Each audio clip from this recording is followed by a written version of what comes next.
chat box.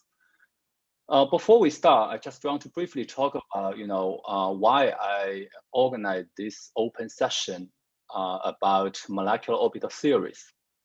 First is, for more students to have a better understanding about the molecular orbital theory, which is getting more important in the US National Chemistry Olympia, both in the local exam, National Part 1, and even National Part 2. If you have tried the recent few years of local or national exam, you probably will see, the trends. There are more questions related to molecular orbital theories. They are getting more, advanced. So, we can briefly, tell you some simple equations, right? Such as, how to calculate bond order. But the questions are getting, to assess your further and advanced understanding about the theory itself. So this is why I would like to, have this session, record this session for more students, to fully understand the molecular orbital theory. This is the first goal. The second goal, as you may know, this is an extra session for the online prep class offered by me, season 1. We already finished, 9 sessions out of 10, which were planned, in the beginning of September, October. Yeah, let me share my screen to give you a little bit more information about my online class. And then we are going to start.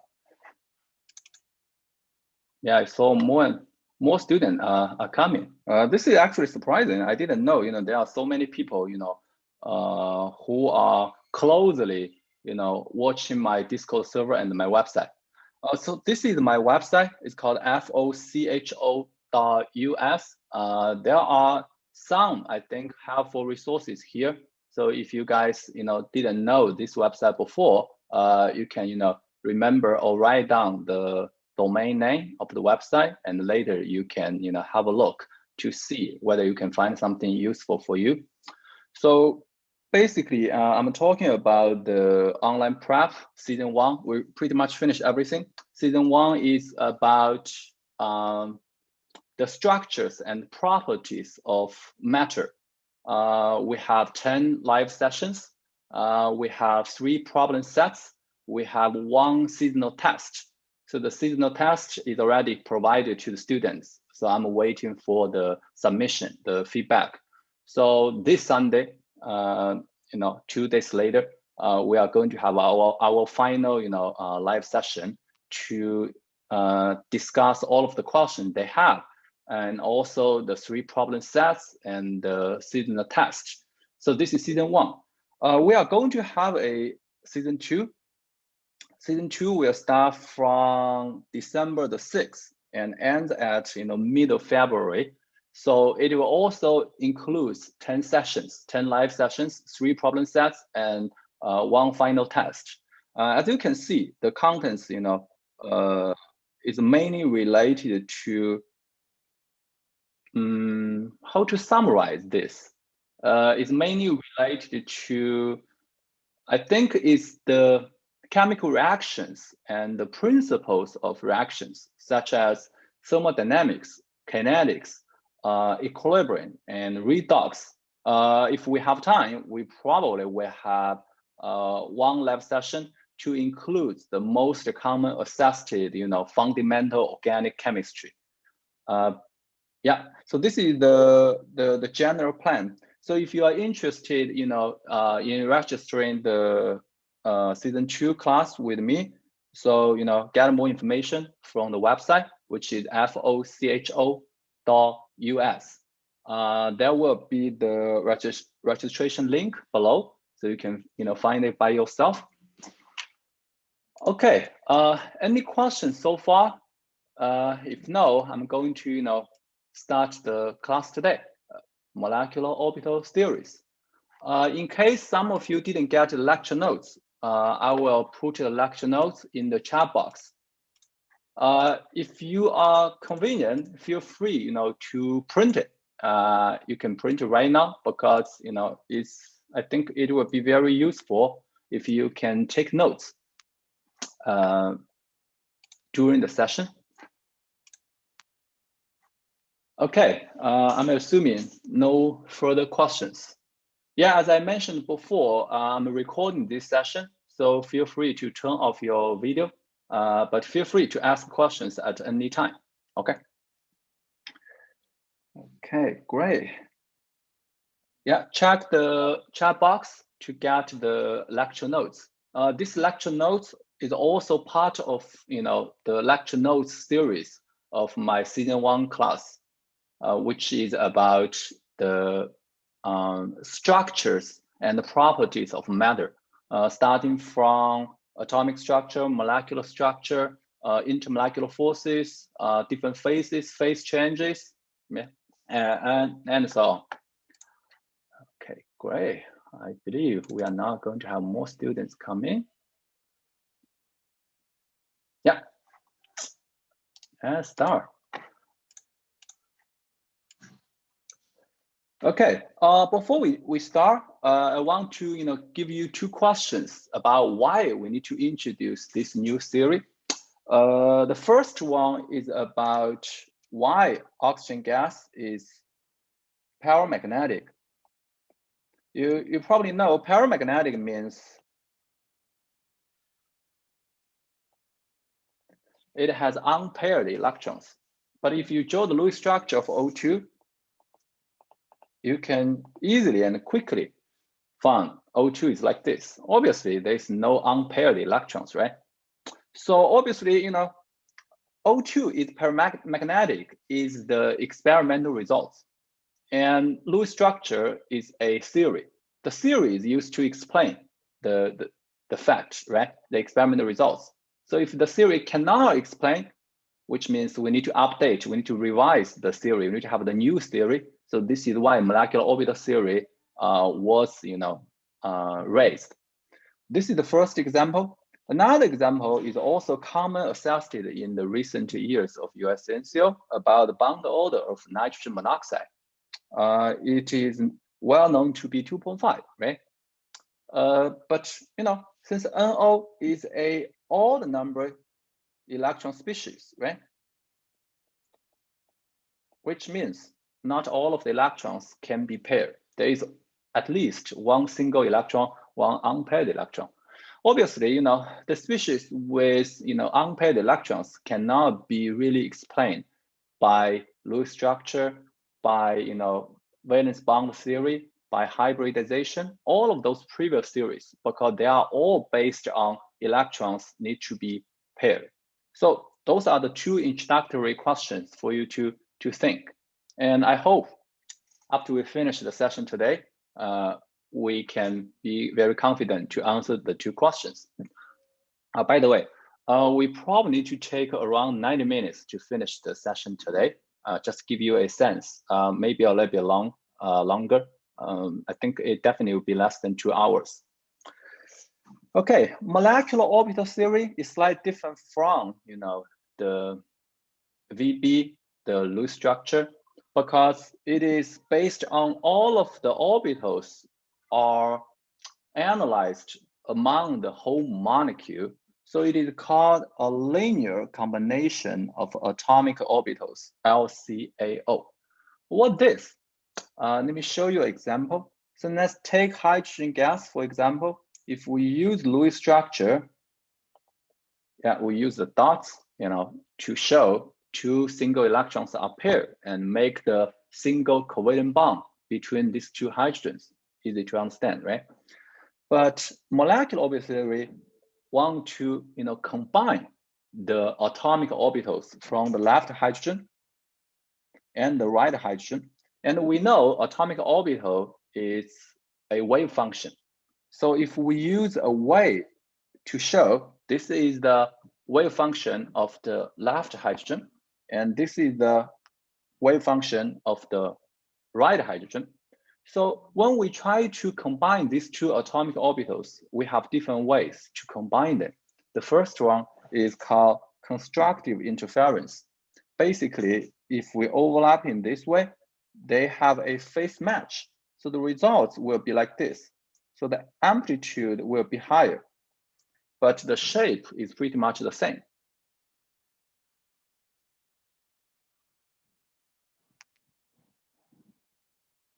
Oh, okay. I got it. Thanks, Alex.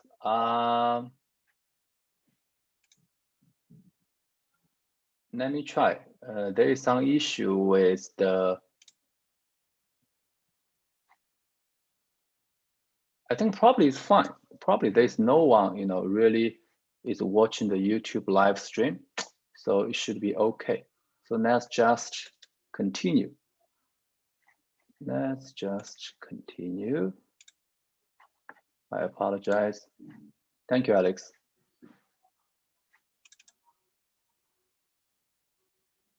Okay, so this is the first type of interference, which is called constructive.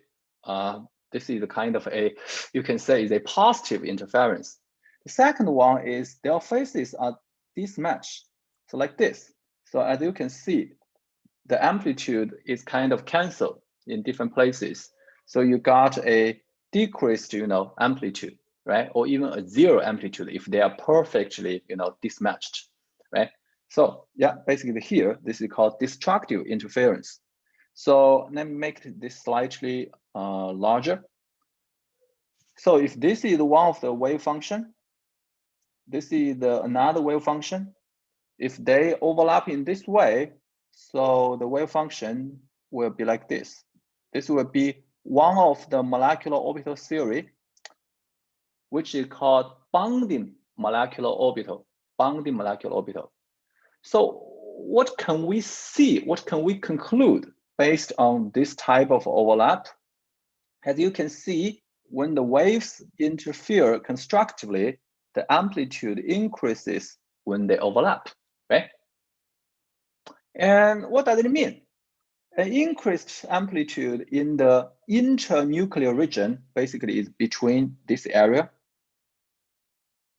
right? It is increased. If we translate into something we can easily to understand, it means there will be an enhanced psi square between the two nuclei. And if you took my previous classes before, you probably understand or still remember the psi square means the electron density, or I should say probability density.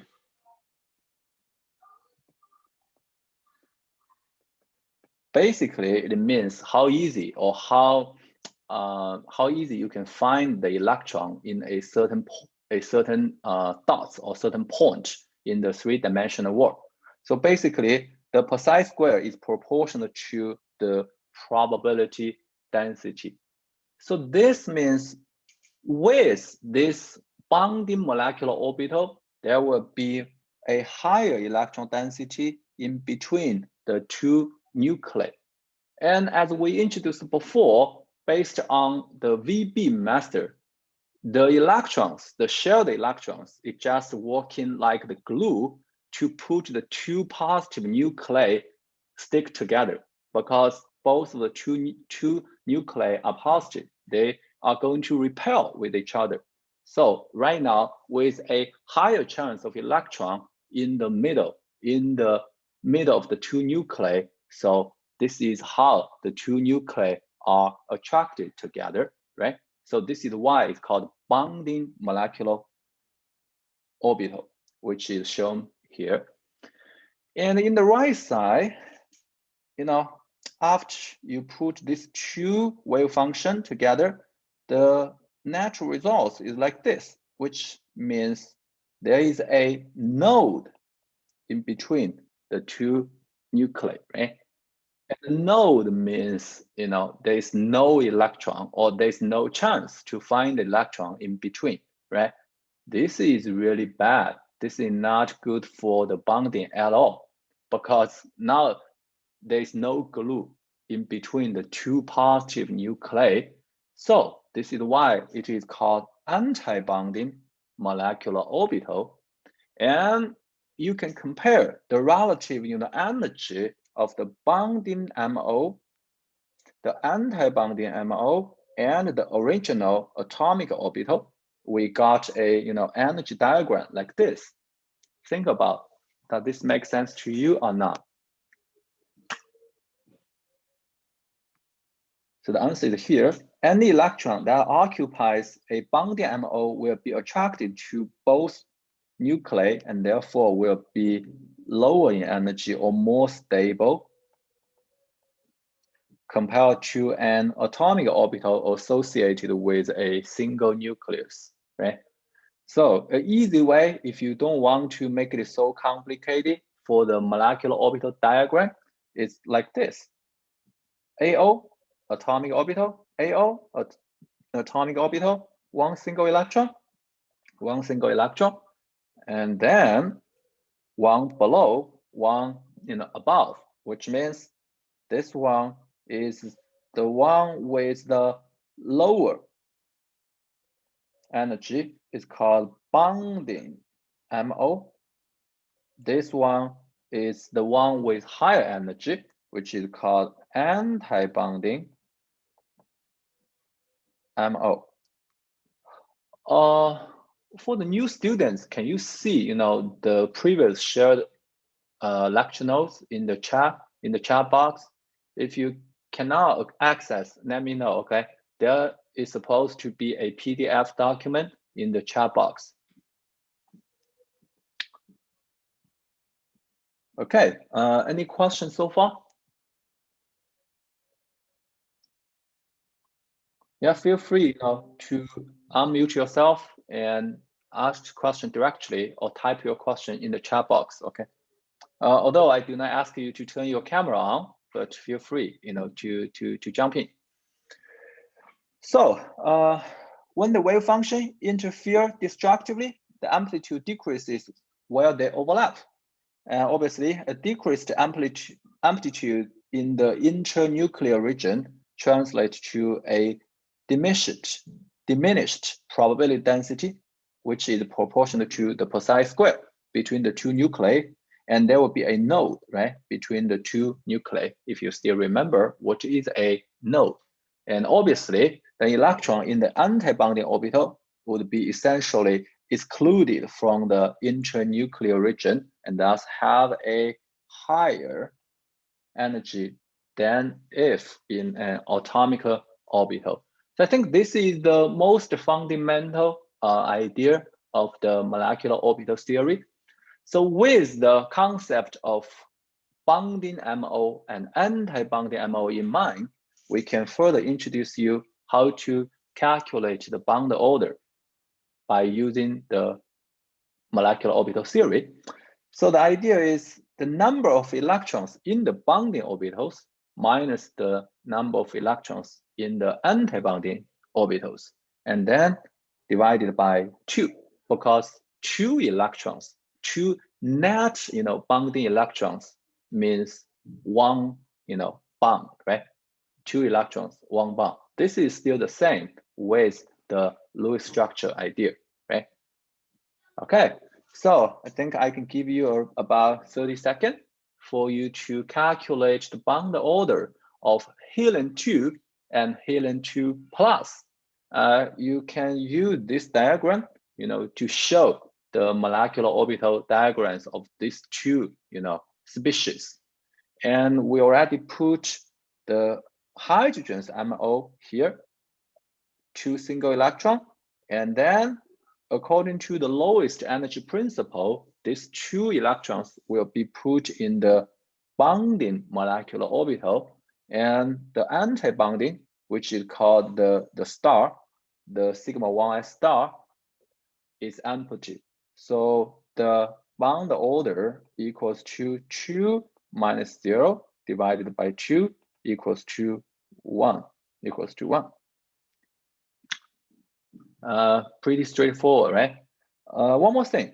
The reason why it's called sigma 1s is because this is still a sigma bond. It's still head-to-head in order to differentiate from the pi bond, which is shoulder by shoulder.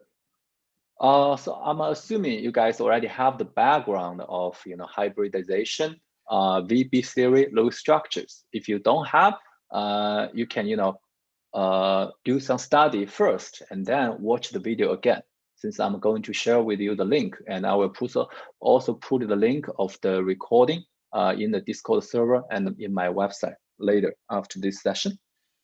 Okay, guys, have a look. Calculate the helium-2 and helium-2 plus. Feel free to share your answer in the chat box.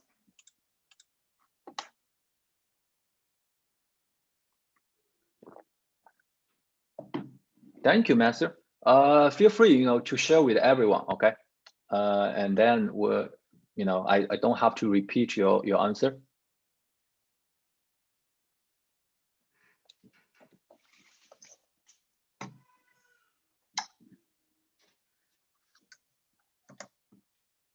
Yeah, it should be pretty straightforward, right? So, yeah, for helium-2, the bond order is 0. What does it mean? It means there's no bond between the two helium atoms. This, perfectly explains why helium, the noble gas, is a, monoatomic molecule. We call it a molecule, but the molecule is made by a single atom. Each molecule is made by a single atom because there's no, benefit to make the bond since the bond order is 0, right? And for helium-2 plus, which is a kind of weird, species, right? But it is existed, and the bond order it should be 2 minus 1 divided by 2. Obviously, is 0.5. So, if you check the reference, the original literature, you probably will find, the bond energy of the helium-2 plus, which is consistent with a half bond order. Okay, so this is the general idea of bond order. If you guys have no question about this part, we are going to move forward. Great. Thanks for all of your, participation and your, feedback. So we talk about, why it's called sigma bond. So we'll, further talk about the difference of the sigma bond and pi bond in the molecular orbital theories. So in the valence bond theory, we already learned sigma bond is half to half, right? It overlap, through the bond axis. And pi bond is shoulder by shoulder, right? Is a kind of, parallel overlap along the bond axis, kind of perpendicular to the bond axis. Bond axis is the line connected to nuclei of the bond. So here, let's have a look. The left side is a sigma interaction, which is called a sigma MO. The right side is the pi interaction, which is called the pi MO. So you can check the difference of the sigma bond, pi bond here. You can also compare the sigma pi bond in MO with the sigma pi bond in the VB, the valence bond theory.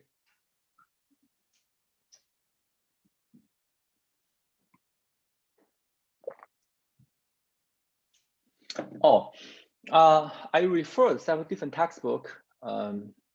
So this is why, the style of the orbitals in my lecture notes are different. But I think it tells pretty much the same story, right? So this is a p orbital, a pz orbital. So we know this is the z-axis. So they overlap in this way.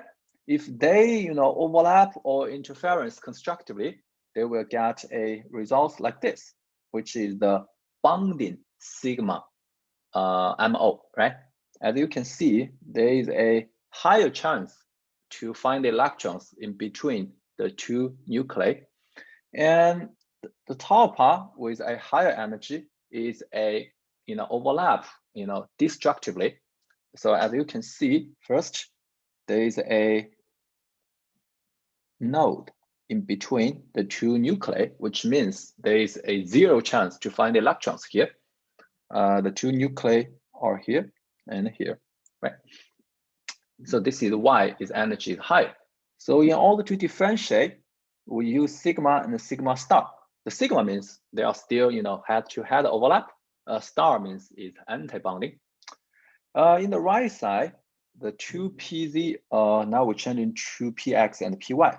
The PX and PY overlap, in this way, shoulder by shoulder, right? So as the same idea is here. So this is a bonding pi, because you have a higher chance to find electrons in between the two nuclei. But please keep this in mind, because the p orbital have a node here, so it still have a node here. This node is still the same, right? And the anti-bonding orbital, so there's a new node added. Previously, there's a node here, but now there's a new node. So this is why it has a higher energy, because no electron here, no electron here, right? So it's the same idea. Obviously, you don't have to know how to draw the diagram like this, but I hope you can understand, what is the meaning of the diagrams like this. So in the most right side, there is a few examples of a no interaction, because if you recall what we learned in the VB, so the color, the different color here and here means the different sign of the wave function. One side plus, another side is minus. So we also talk about the phase matching, which means in order to make the bonding or anti-bonding, the phases need to be matched, which means the sign need to be the same in order to overlap with each other. So this is why if you overlap in this way or overlap in this way, there will be no interaction, which means they cannot, make molecular orbitals. So this is why you can still only have the head-to-head and the shoulder by shoulder. So I think we pretty much answer, this question, similarities and differences. And we also talk about the number of nodes in each MO, right? So the next one is to, rank the energy, of those MOs. It's called sigma 2p, sigma 2p star, pi 2py, pi 2py star, pi 2pz, pi 2pz star, from the lowest to the highest in terms of the degree of overlap. So you guys can take, about 20-30 seconds to think about this.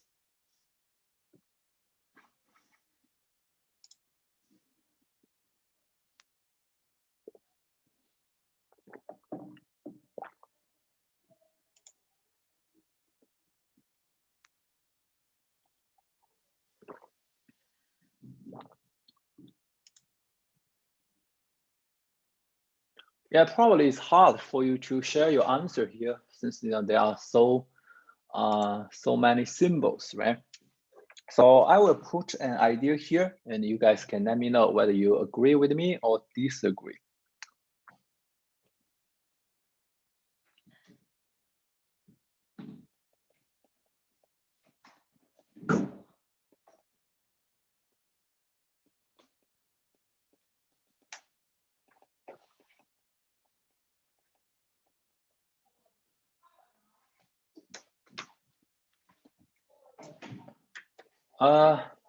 I think we already know sigma bond has a better overlap, right? A larger area of overlap compared to the pi bond.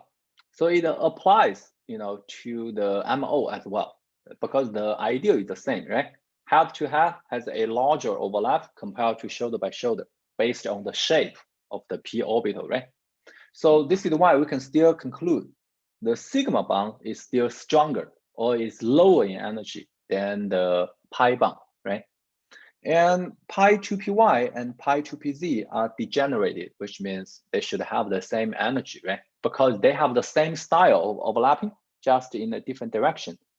If py is like this, pz will be like this, right? They are perpendicular to the sigma bond. They are both perpendicular to the sigma bond. So this is why they have the same energy. The two antibonding of the pi 2p should also be the same, but they definitely are higher in energy, right, than the bonding orbital. And the sigma 2p star will be the highest because it's kind of symmetric to the sigma 2p, right? So if the sigma 2p is lower, and then that won't be higher, right? Does this make sense to you? So basically, if we draw it, it will be like this. So this is kind of the relative, energy profile. Those three are the three atomic orbitals, and those three are also the three atomic orbitals, right? Px, Py, and Pz, no matter it's 2p or 3p or 4p, right? And then sigma 2p, and this is pi 2p. One side is pi 2p y, another one is pi 2p z. And then this is pi 2p star, this is sigma 2p star. Let me know if you have question. Oh, I got a question. So what about the different MOs for nitrogen versus fluorine? We are still, a little bit away from that topic. We are going to talk about that later. That is a new concept involved. So we are talking about a regular situation without considering, the SP mixing, which is something we are going to talk about later. Okay, guys, can you, try to calculate the bond order of B2 boron? Boron is 1s2, 2s2, 2p1, right?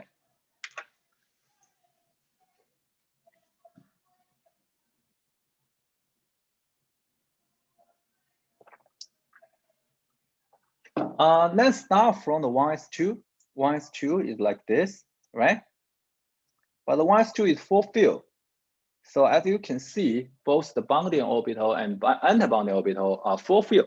So the bond order of the first layer is 0, sorry. Similarly, the 2s2 is also 0. So we only need to take care of the 2p1. That will give you, about 15, 20 seconds for you to quickly figure out what is the bond order of B2.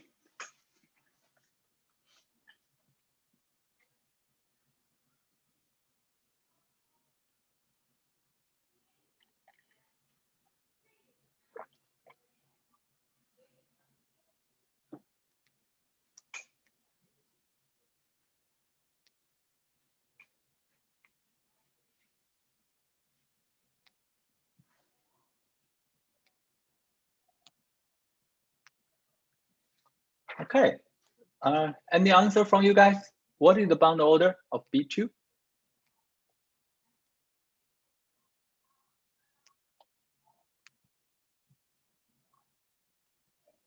Should be 1, right? I think Matt, provided the correct answer.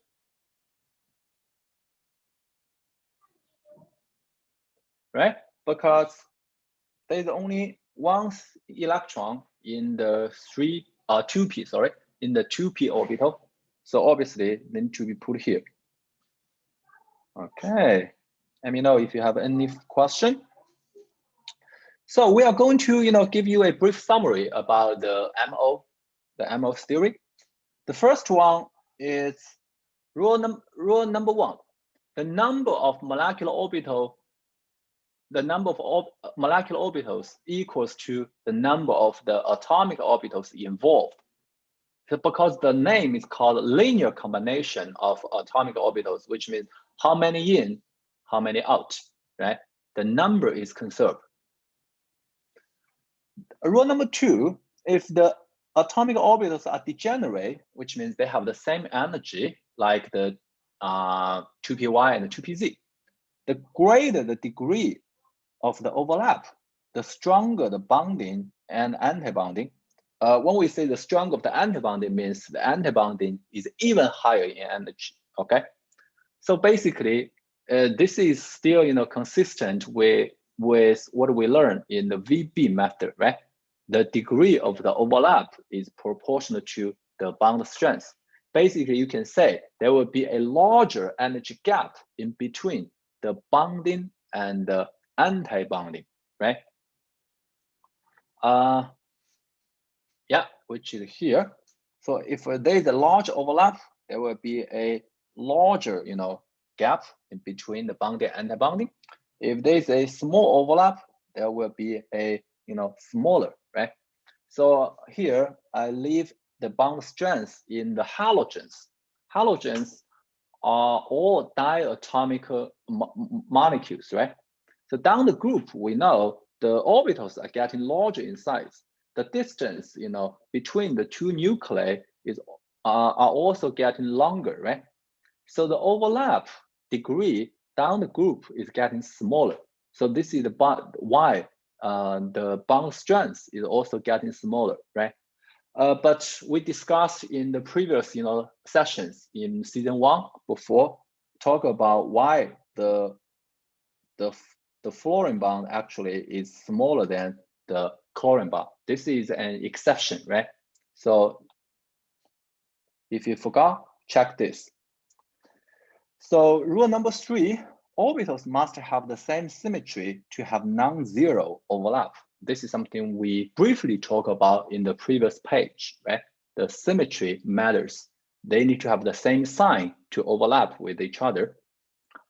Rule number 4, if the atomic orbitals are non-degenerate, which means they have different energy. For example, the MO in carbon monoxide, nitrogen monoxide, this is something we are going to talk in the end of the session today.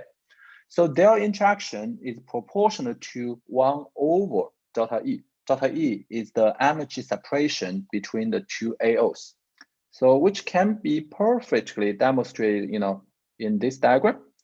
Degenerate, they will have the largest degree of separation. But if they are degenerate, means they have different energy, the gaining of the MO, the bonding MO, compared to the lower one will be smaller than here. And increasement of the anti-bonding MO compared to the higher AO will also be slightly smaller. If they are too different, there will be kind of almost no net gain for the bonding MO. So what will be the case here? In this case, it will be an ionic bond, because their energies are too different, which means this one with a much higher energy would like to lose the electron to the AO with a much lower energy, right? Because in this way, both atoms are stabilized. So it is not a covalent bond anymore. Pay attention, MO theory is only for covalent bond, right? It does not apply to the ionic bond. But ionic bond, we just need to use the Coulomb's law, right? We can simplify this, the case. So in this case, if they are too different, it's not, it's not covalent bond anymore. It is an ionic bond. Okay. So let's put something here. When the interaction atomic orbitals have the same energy, the interaction is, I even don't know what I need to put here. The interaction is stronger. I think it's stronger. And the resulting molecular orbitals have energies well below or well above, right? It depends on the bonding or anti-bonding, that of the original atomic orbitals. But when the two atomic orbitals have quite different energies, the interaction is weaker, right? And the resulting molecular orbitals have energies and shapes closer to the original atomic orbitals. This is a little bit beyond the topic we want to discuss today. Basically, the bonding orbital will be closer to this one, and the anti-bonding orbital will be closer to this one, both in energy and in shape. So although we didn't really explain it, but I think it makes sense to you, right? Because this one contribute more to the bonding MO, and this one contribute more to the anti-bonding MO. So those are the 4 fundamental rules about the molecular orbital theories. Yeah, that would be the first section of the whole session today. Any question? Okay, great. So let's continue. And then we are going to, talk about the paramagnetism of the O2. How did we, figure out or discover, O2 is paramagnetic? We have two pieces of, experimental evidences. The first is the usage of magnetic balance. Basically, you have a regular balance, but now the substance, is put into a magnetic field. If the substance, has no interaction with the magnetic field, and then the mass will be the same when it is put in the regular situation without the magnetic field. But if the substance has interaction with the magnetic field, the mass measure will be different, right? Either higher or low. We don't need to care too much. So this is how we define the paramagnetic and diamagnetic. So if there is interaction, it is called paramagnetic. But if there's no interaction, it's called diamagnetic or diamagnetism, right? And how strong the substance can interact with the magnetic field can be calculated or measured by the magnetic moment, which is called mu b. There is an equation, is the square root of the product of n and n plus 2. And n here is the number of unpaired electrons. Finally, the existence of unpaired electrons is connected to the magnetism, right? So we already, figure out by using the magnetic measurement, O2 is paramagnetic with two unpaired electrons, right? As we discussed before, this is inconsistent with the BB method, with the Lewis structure, right? So we answer this question. It is not consistent. So how does the molecular orbital theory explain the paramagnetism of O2 and demonstrate there are two single electrons? So let's show the full MO diagram of O2. So we ignore the 1s because the 1s obviously has a 0 bond order, right? And then we are going to start from the 2s. For O2, we know each oxygen is 1s2, 2s2, 2p4. No problem, right? So I think you guys can, take some time to put electrons in the molecular orbital diagram. 2s2 have 2 electrons here. 2p4 has 4 electrons. Don't forget, there are 3, atomic orbitals in the 2p, sublayer, right? And 2 of them are paired. Out of the 4 electrons, two of them are paired, another 2 are single, right?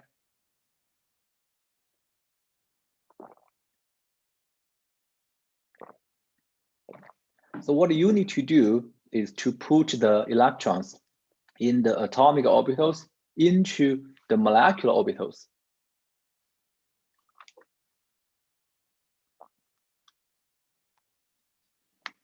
Can you guys still hear me? It seems like my earpods is running out of battery. Can someone give me some response? Oh, great, thank you. So it seems like my voice is not really transferring from the earpods. But in case, I will still wear it.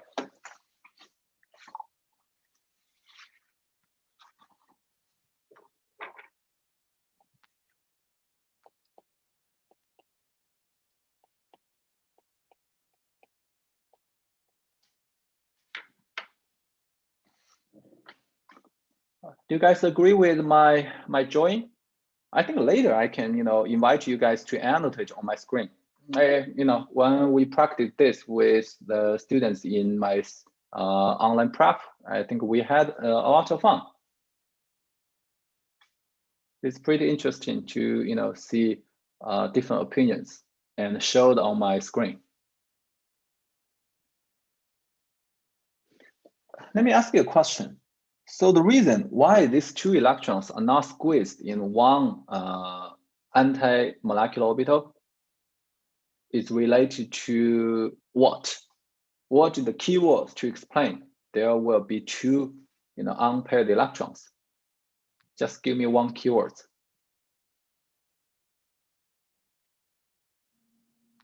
Yes, it is called Hung's rule, right? Very good. You guys have very solid background. This is called Hung's rule. In the right side, we'll also give you the shape of each MO, right? So you don't have to worry too much about if you cannot draw those kind of stuff out. It is totally fine. But I hope you can understand why the MOs are kind of ranked in this way in energy. So the energy order is more important, right? But if you want to further learn the molecular orbital theory, definitely I will recommend you to take a further look into the shape, the phase, and the other rules in the molecular orbital theories. Here we are discussing the fundamental idea, concepts, and theories of the molecular orbitals. Okay, so I think we successfully explain why there are two single electrons, why O2 is paramagnetic, and actually you probably see the picture from the textbook. So if you put the oxygen into liquid, which is a liquid O2, and then if you put the liquid O2 in between the two different sides of the magnets, or you put it into a magnetic field, the liquid O2 will be attracted to the two sides of the magnets, and then stick in the middle, right? That is the evidence, the experimental evidence of O2 to be paramagnetic. So obviously the result is different from the VB method, right? It's different. Okay, here is a practice problem for you. This is a question I translated from the Chinese Chemistry Olympiad. I think it's not too hard. So take 1 minute, maybe a little bit longer.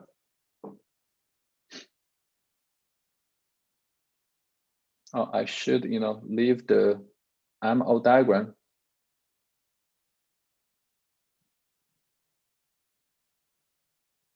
So in the problem sets, in case you are interested in the season 2 class or even the season 1. Oh, by the way, if you're interested in the season 1, even you missed that, feel free to contact me. We have all of the recordings. So yeah, we'll figure out a way, how you can get the recordings, the problem sets, and the test. Definitely, it will not be free, but there will be a huge discount. So in each problem set, I refer actually multiple textbook, maybe 5, 6. Some of them are general chem, some of them are even like inorganic chem. So I compiled, some good questions from different textbooks, put in the problem set. I also, get some exam questions from the other countries' chemistry Olympiad. Most of them are from the English-speaking countries, which means I don't need to do any translation, such as the UK, the Austria, but I also translate some from the Chinese system, the Japanese, the Korean, the Russian. It doesn't mean I understand so many languages, but we have Google, right?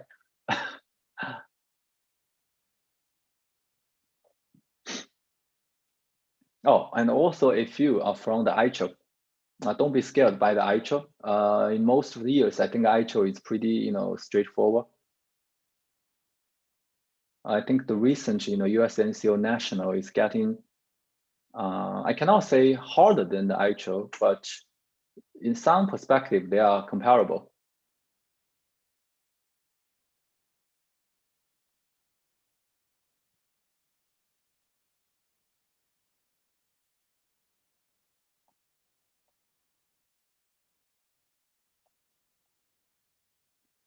Yeah, any idea?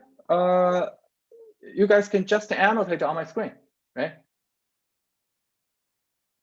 You don't have to be very sure about your answer. Just to share your opinion.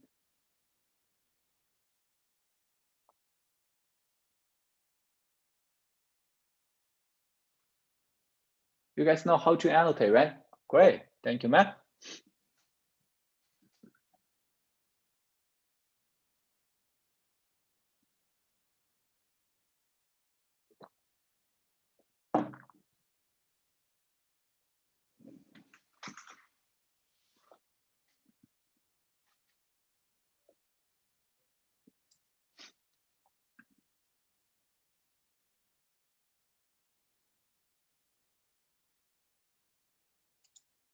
Wow, it's really surprising to me. We have 28 people lively in this session. I didn't know my Discord server is so powerful. I should, push the link, a few days earlier. Probably we'll have a few more students.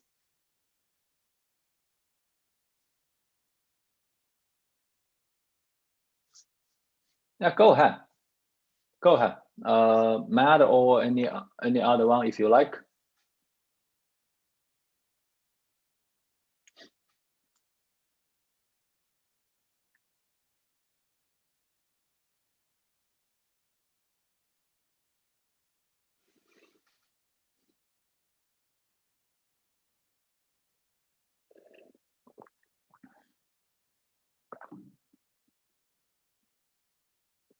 Yeah, this is the great collaborative project, right?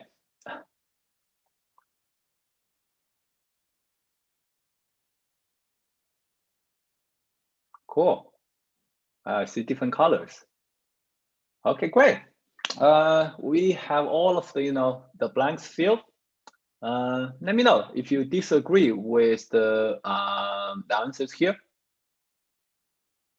I agree with all of them. And let me briefly talk about this. Why is like this? First, we need to figure out, what is the name of this substance. It should be called barium peroxide, right? Because the anion here is O2 2-, right? This is called peroxide. How about this one? This one should be called potassium.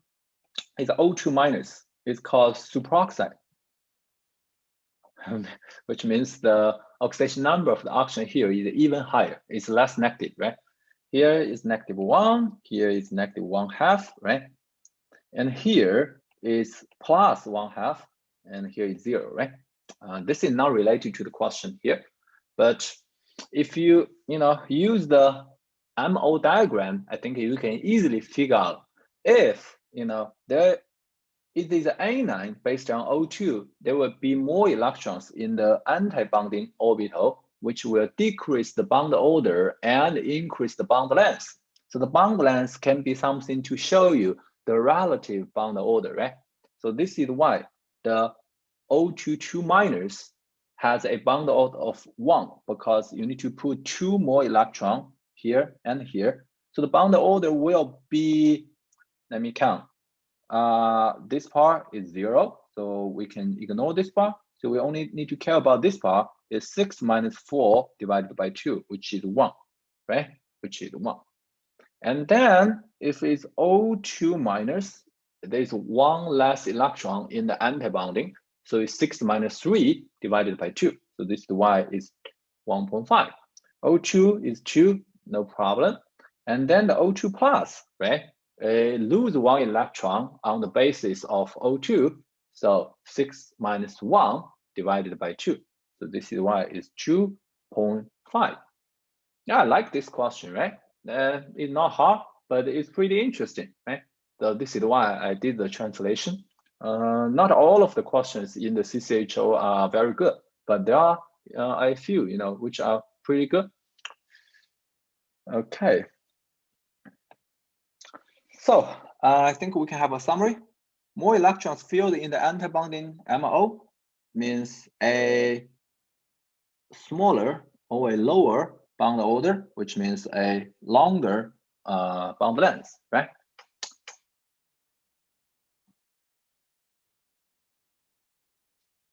Okay, great. Let me know if you have any question about this part. So we talk about the, successful story of the MO, right? to explain the paramagnetism of O2, to explain the odd number species, including NO, including O2 plus, helium-2 plus, right? But there's another, important application of MO, actually not application, experimental evidence of the MO, which is the PES. The full name of PES is called photoelectron spectroscopy. Photoelectron means the electrons are injected by photons. Photons are light, right? Based on the wave-particle duality of the light. So they are both particles and waves. So we don't want to talk too much about the wave-particle duality, but I want to you guys to recall the PES for atoms. Basically, you shoot light to the atom, and if the light is strong enough, such as UV light, X-ray, they should be able to ionize or eject the electrons layer by layer. Actually, I should say sublayer by sublayer. So you will get a PES spectrum, right? Here, if we shoot light to the molecules, and then we can also get the PES spectrum. And here is an example of the nitrogen gas. So we see, several different peaks. The peak here, the peak here, the peak here, right? They have different energy. So this is perfectly consistent with the molecular orbital theory of the nitrogen gas, right? We figure out, the correlation between each peak with the MO theory. So this one has the highest, let me see, yeah, has the highest energy in the nitrogen gas. So this is why the peak corresponding to these two electrons has the smallest, energy in the spectrum, and then getting higher, getting even higher, right? And this is not a real, PES spectrum, but if it is in the real PES spectrum, we should be able to see this peak is corresponding to 4 electrons, right? So this is a perfect explanation or proof of the MO, right? It's not something we hypothesized. It's the real results. It can perfectly explain the experimental results. Although we didn't talk about the MO diagram of N2 yet, here we just give you the results. Okay.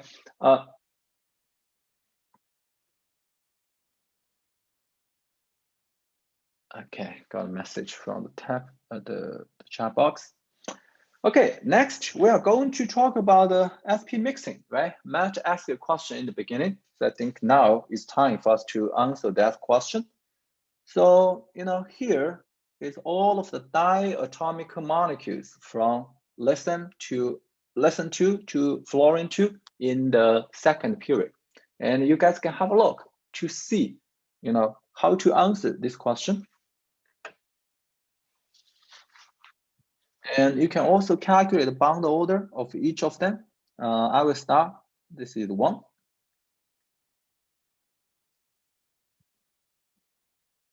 Now you don't need to care about the G and the U because this is related to the symmetry of the MO, the molecular orbitals.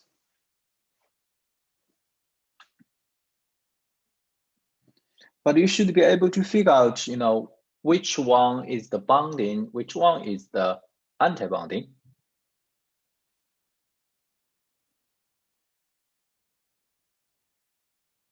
And if the line is thicker, which means there are 2 degenerated MO, for example, here, right? Here. And if the line is thin, which means there is only 1 single MO, no matter it's bonding or anti-bonding.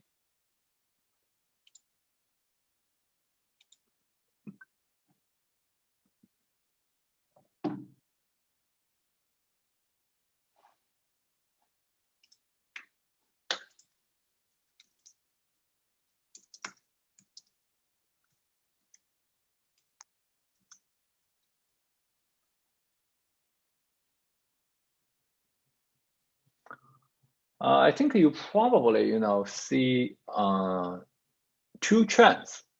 The first one, generally across the period from lithium to fluorine, the energy of each MO is decreasing in energy, right? You can think about why. The second is there is a energy order change from nitrogen to oxygen, right? So before, including nitrogen and before nitrogen, the thick line is lower in energy than this kind of purple line, right? But after nitrogen, for O2 and F2, their energy order is the opposite, right? So basically, those two are corresponding to sigma 2p and pi 2p. So how to explain, these two observations? So when you talk about what is called SP mixing,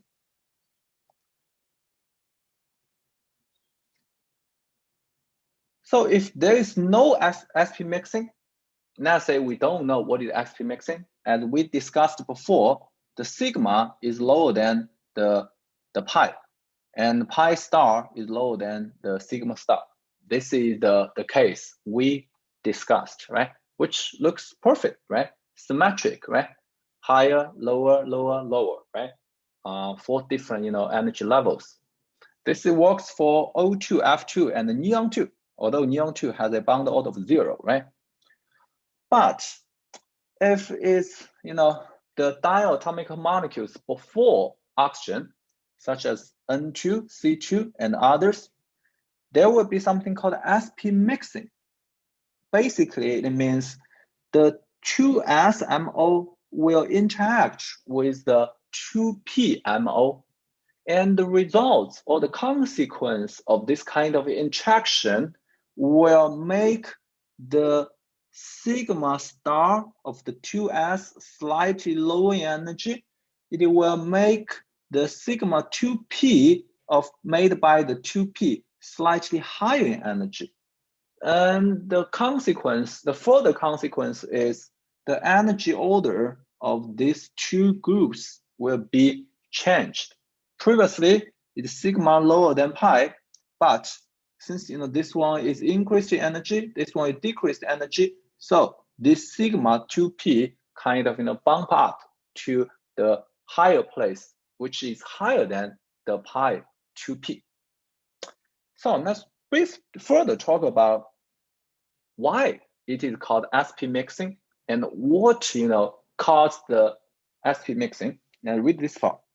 So the MO picture of the homonuclear diatomic molecules. Homonuclear means the two nuclei are the same, X2 basically.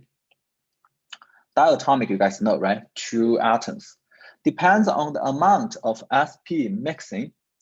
The phenomenon of SP mixing occurs when molecular orbitals of the same symmetry formed from the combination of the 2s and the 2p atomic orbitals are close enough in energy to further interact. Basically means the energy difference between the 2s and the 2p is small.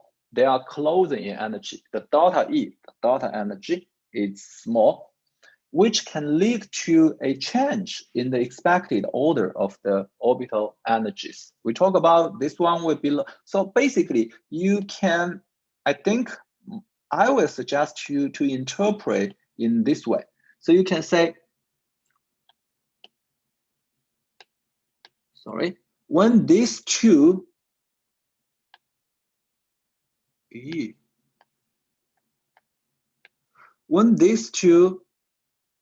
MO are too close in energy, they will further interact with each other. So they will kind of, recombine one more time, linear combination of atomic orbitals. Here is kind of a linear combination of molecular orbitals. So this one will be the new bonding orbital, lower. This one will be the new anti-bonding orbital higher, right? It's like previous like this, and now it's like this. So you got the left results. You got left results. This is my personal interpretation about SP mixing. It might not be, scientifically correct, but I think it's probably a good way for you to understand why the energy order is changed. Okay. And next, we need to explain why the SP mixing, occurs with nitrogen and the previous diatomic molecules. But after that, there is no SP mixing, right? So let's explain that first. Yeah. So there's a question, why the SP mixing is related to the Z value, right? When Z is smaller or equal to 7, should be 7, right? Yeah, 7 or 9, or 7.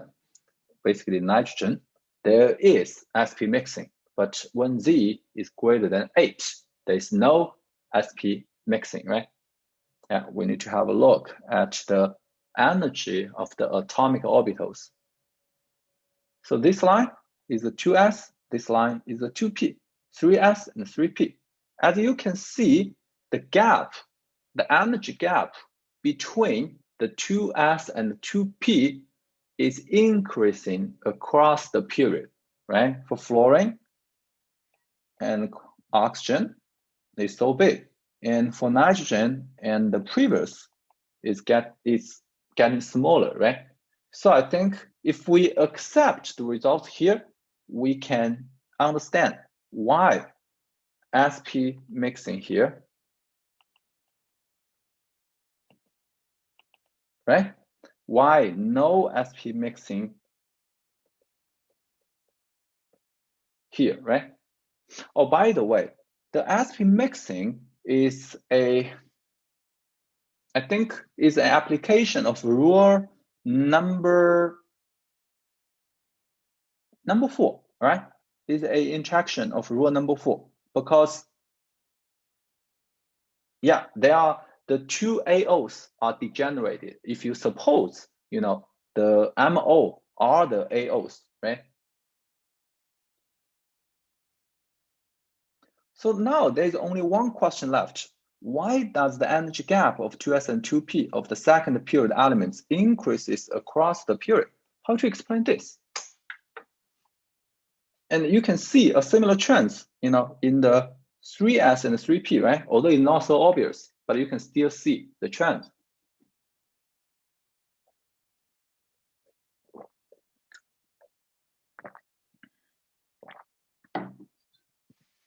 This is a hard question. A lot of textbook, didn't, explain this. I think we can, interpret this question by using the model of penetration and shielding. Basically, across the period, the number of protons in the nuclei is increasing, right? Which will attract the 2s electron tighter. So this is why the trend is like this of the 2s, and the 2p is also like this. It's decreasing energy. That's because the increasement of the proton number increasing the attraction between the nuclei with the 2s and 2p electrons, right? But why the energy gap is also increasing? That's because with a higher proton number or nuclear charge, the 2s is further decreasing energy and closing in distance to the nucleus averagely. And this 2s electron will further battle shield the 2p electron. Now this makes sense to you? So basically the 2s is closing, in distance compared to the 2p.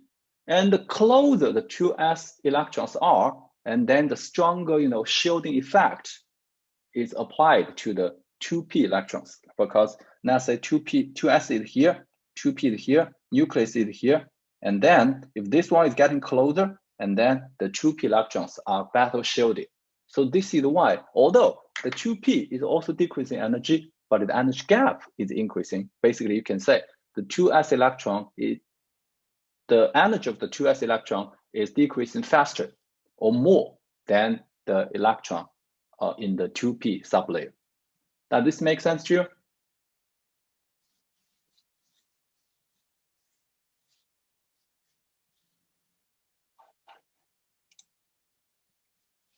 Okay, so there is a further question. How can we get the relative energy for the atomic orbitals?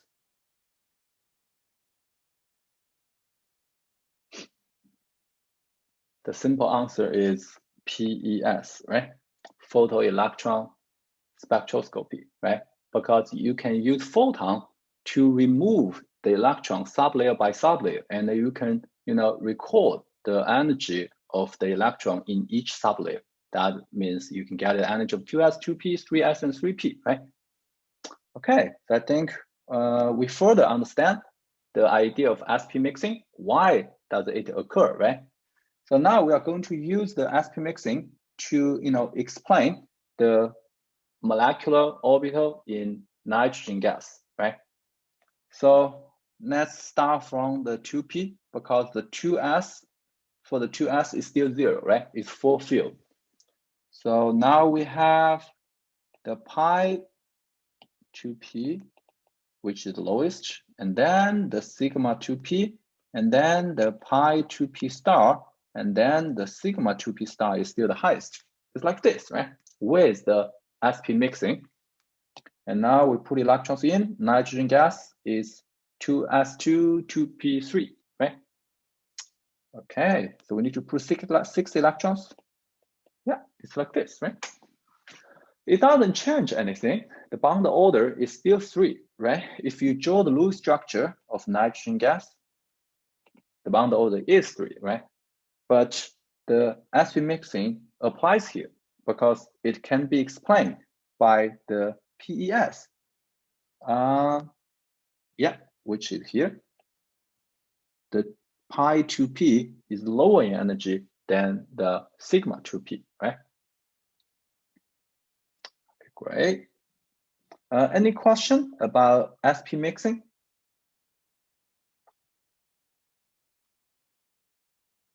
Yeah, this part I think is a little bit complicated, but I hope, I made a clear explanation here.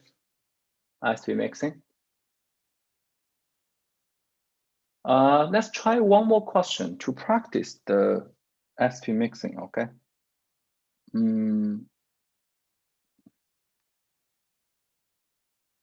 So we practice the MO diagram of boron 2 in the beginning, right? In the beginning. Yes, which is like this, if you still remember. But actually, it is incorrect because now we know there is SP mixing in between the 2s and the 2p in boron 2. So which means the energy order of these two groups will be the opposite, right? So it will be like this. Let me find some space, and you guys can find some space by yourself, okay? It will be like this. So if you have a single electron here, these two single electron will be put in the pi 2p. So the bond order is still the same. It's still 1, but this one is paramagnetic with 2 unpaired electrons. This one is diamagnetic. This is a major difference. And actually, it's a huge difference, right? Obviously, it can be supported by the magnetic, measurement, right? So this is kind of a revision to the contents we discussed before. I think it's also a reply to Matt's question. He raised the question, when we were discussing the bond order of B2 here. Okay, you can also see from here for B2, 2 unpaired electrons, right? Very good. I think our time management is pretty good. So we used about 75 minutes, and we have around, 15 minutes, to talk about the last, session, the last topic today, which is the molecular orbital theories of the heteronuclear diatomic molecules, such as, nitrogen oxide, or, carbon, oxide, carbon monoxide, right? Nitrogen monoxide.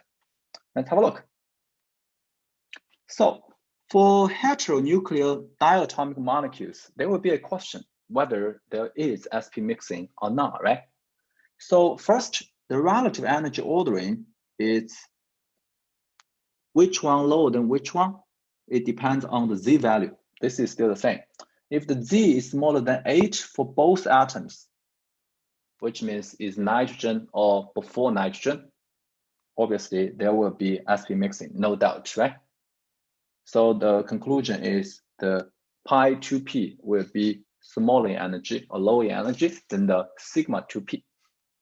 But if the Z is equal or greater than 8, any of the two atoms is equal or greater than 8, you are now responsible for predicting the energy level because it's beyond our scope. You are not supposed to know. But here for the NO, I will give you the final conclusion. Guys, I also leave some questions for you to further think. I will leave you around 3 to 5 minutes for you to go through all of the questions and then to discuss them one by one. Okay. I will be right back to get some water so you guys can read this diagram and think about the questions.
Oh, thanks for your reminding. I was talking, but obviously you guys didn't hear. How about right now? Can you hear me right now?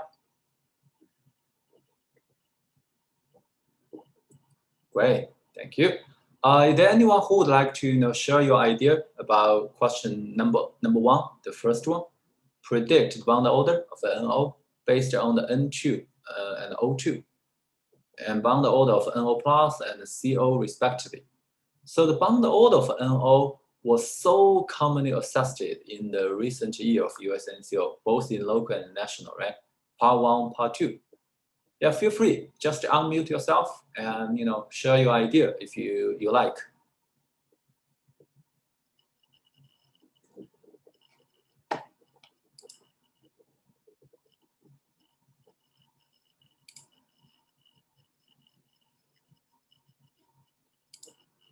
If you guys are shy, I will briefly talk about my answers.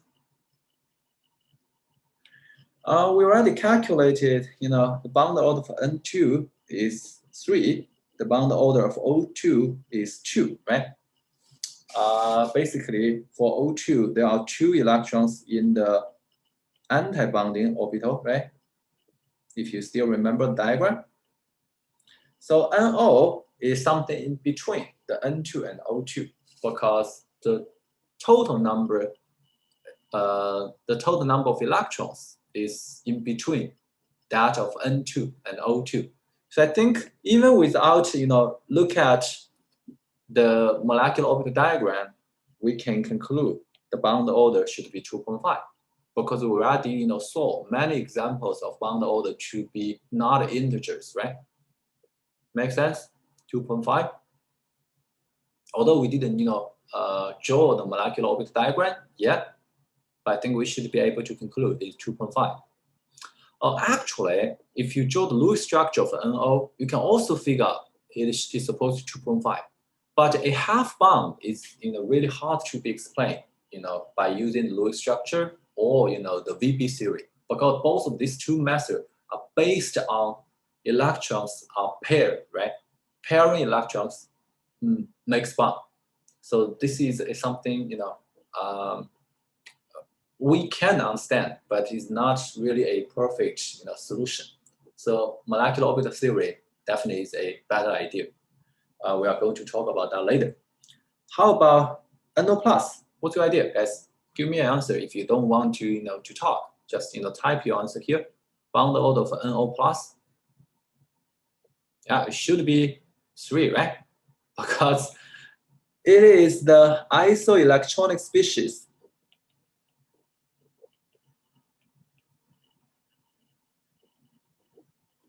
of N2, right? Isoelectronic species means they have the same number of atoms, they have the same number of valence electrons, right? So NO plus is pretty much the same as N2. So if you draw the Lewis structure, label the formal charge, it's the same, right? It's pretty much the same with N2. So isoelectronic species, the idea of isoelectronics should be very helpful. So bound order is 3. How about carbon monoxide?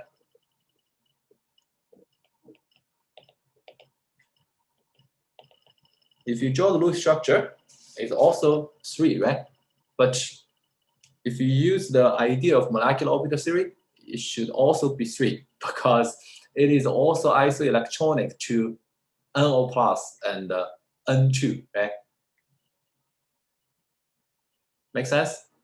Okay, so we answer the first one. The second one, feel the electrons in the MO diagram of NO. Would you like to annotate on my screen? I will add the electron here. So which one is nitrogen?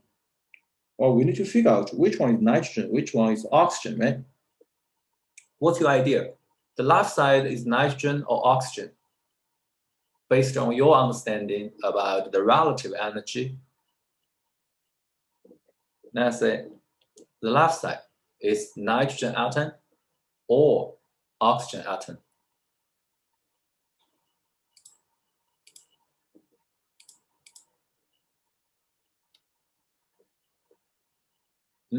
Why do you think the left side is nitrogen? The left side, the 2p has a slightly higher energy than the 2p in the right side. Is this consistent with the comparison between nitrogen and oxygen? Yeah, please recall the diagram here, right? Across the period, both the 2s and the 2p are getting lower in energy, right? So I think it's correct for us to say the left atom is nitrogen because it has less protons in the nucleus. it has less positive charge, less positive nuclear charge, right? Okay, so if you figure out this is nitrogen, this is the oxygen, now we can put electrons in. 2 electrons here in 2s, 2 electrons here, 3 here, 4 here, right? So I think we have one more step to put electrons in, right? In the molecular orbital diagram. This part is done, right? So we just need to figure out here. I think this is not hard. We have 7 valence electrons in the 2p, right? So we should have 1 electron here. Is this consistent with the 2.5 bond order? 6 minus 1 divided by 2, 2.5. It is consistent, right? This is also consistent with the rule number 4, right? So basically, this whole group is clothing energy to the 2p of oxygen, and this group is clothing energy to the 2p of nitrogen, right? And since the 2 parts of atomic orbitals are degenerated, so the decreasement and the increasement are not so significant, right? Are not so significant. And as you can see, this part actually is pretty much the same, right? It's not really a net gain. There's no pretty much no net gain. Although we are not expected to know quantitatively the quantitative results. But if we show the results, we can understand why it is like this, right? Okay, let's have a further look. I think, there's one more question. How does your diagram illustrate the difference in electron activity between N and O? Obviously, oxygen is more electronegative than nitrogen, right? I think it's also, reflected by the relative energy of the 2p and the 2s, right? And if you further, compare the energy gap here, I think you can also, figure out, the difference, right? In oxygen, the energy gap should be, let me see, should be larger. Is it really larger? Not really. This is interesting. Oh, it is. It is. It is. In the right side, the gap is around 16.5. In the left side, the gap is about 12, right? A little bit bigger than 12.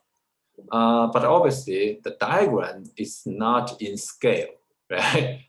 It seems like the gap in the left side is greater than the right side. So I think I need to replace, this diagram. This is not a very good diagram, but give you the general idea, okay? Yeah. So I think based on this, you can simply conclude if an atom is more electronegative, the corresponding, energy level will be slightly lower than the less electronegative atom. Next is NO plus and NO minus. They are both known. So compare the bond order of these ions with that of NO. Which of the 3 would you predict to have the shortest bond and why? Which one should have the shortest bond?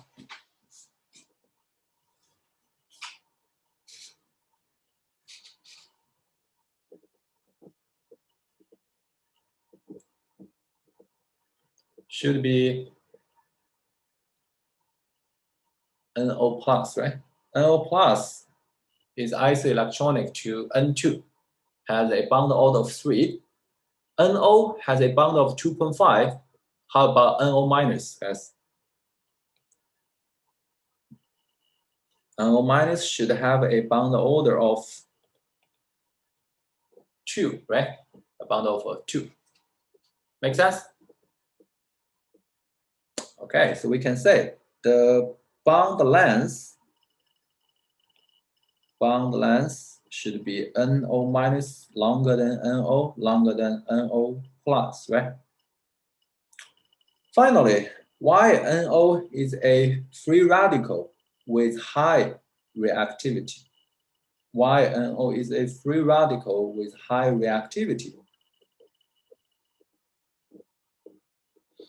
First, I think the meaning of free radical means there are unpaired electron or electrons.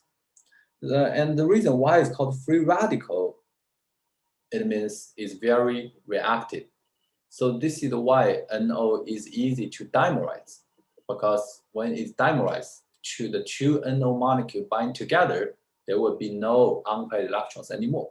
It is also easy to be oxidized by the oxygen gas and have some other chemical properties. So in general, NO has a pretty high reactivity, right?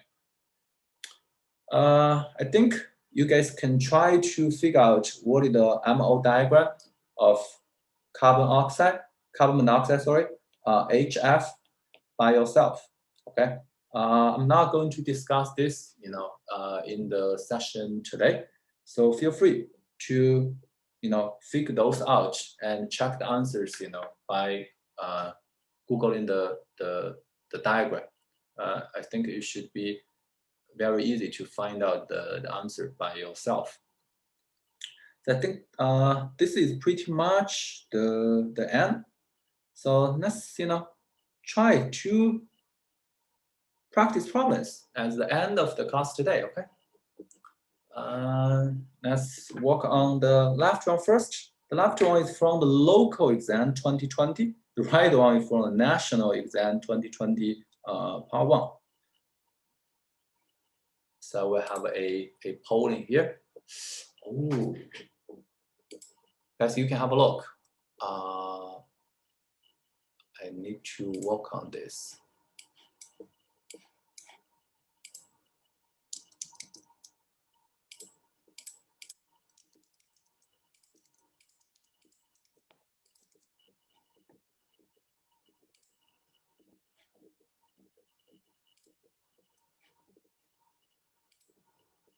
Okay, can you guys see my polling?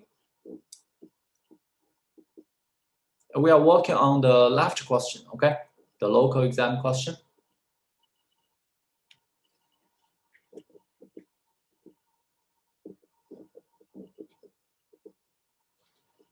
I think it is time to check, our learning results today, right?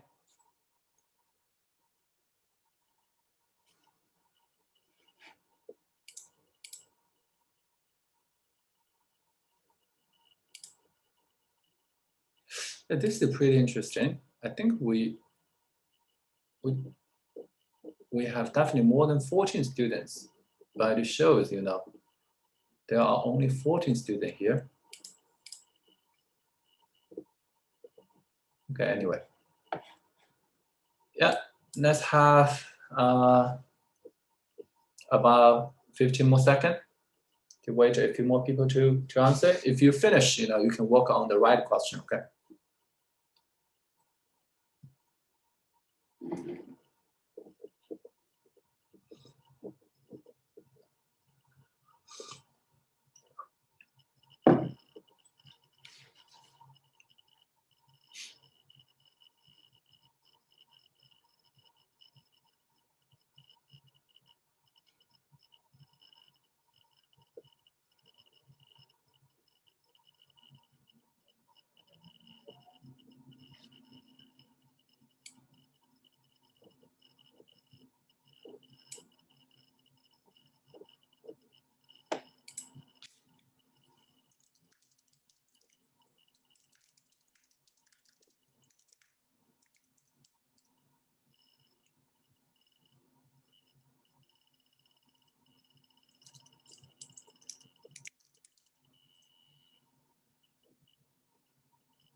Okay, great. I think I got most of your answers. So let's stop the polling here and share the results with you guys. 8 of you chose A, which is the correct answer. Although the sentence is a little bit confusing, right? But if you really apply the molecular orbital theory here, I think it still makes sense. The carbon has one fewer valence electron, which means there will be no electron in the anti-bonding orbital in the carbon monoxide, right? So this is why the bond order of carbon monoxide is 3. The bond order of nitrogen monoxide is 2.5, which is successfully, explain the shorter bond order, or the shorter bond length in carbon monoxide, the higher bond order in carbon monoxide, right? So even if you are not very sure, which one is the best, you can use the method of elimination, right? Because B, C, D, if you go over all of them, none of them really make sense to explain the bond length, right? Hey, that doesn't seem, to be reasonable. So this is why you need to learn the molecular orbital theories, right? Okay, let me know if you have any question, okay? Let's work on the right one.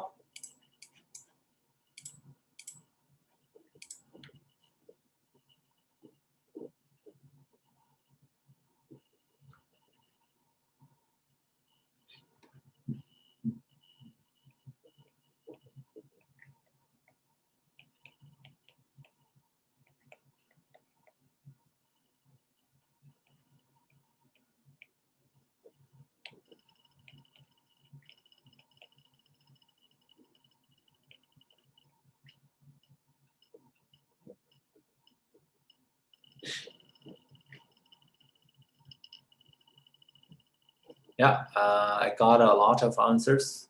I think this one should be okay, right? And I also drew the molecular orbital diagram here. So this is 3p of chlorine, 3p, 5 valence electrons here. Obviously, we didn't draw the molecular orbital parts for the 3s because the bond order is 0. We don't care, right? So basically, if you want to ionize the chlorine gas, which means you are going to remove 1 electron from here, which is from the antibonding.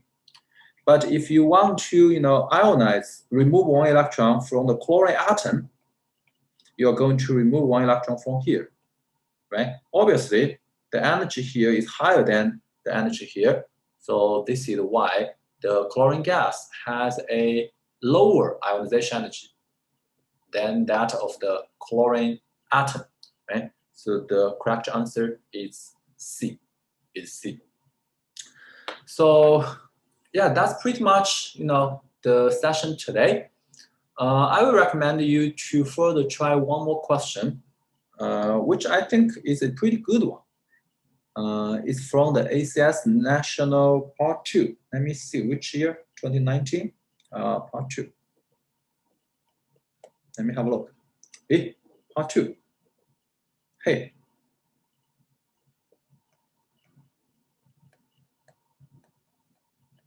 Not really. Maybe 2018.